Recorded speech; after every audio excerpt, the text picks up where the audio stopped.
Patay, mali ang number na napadalan ko ng pera. Paano na to?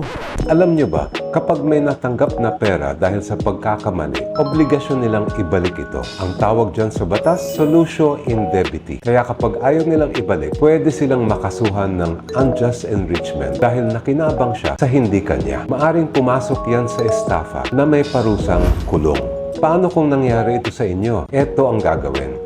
Step 1. I-contact ang recipient at makiusap na ibalik ang pera. Kung di nag-reply, tumanggi o binlock kayo, proceed sa Step 2. I-report agad sa e-wallet o bangko. Ibigay ang reference number at transaction detail. Huwag tanggapin kung sinabing wala silang magagawa dahil ang mga e-wallet at bangko ay under ng BSP. May obligasyon silang aksyonan ang ganitong reklamo. Step 3, pumunta sa PNP at formal na mag-file ng reklamo. Ito ang contact details ng PNP. Ayon naman sa isang social media post, kung hindi gumagalaw ang e-wallet provider, maaaring dumiretso sa BSP. Sa karanasan nila, mabilis na ibabalik ang pera. Maging maingat sa pagpapadala ng pera. Pero kung magkamali man, tandaan, kakampi nyo ang batas. That's your legal life hack. Follow for more.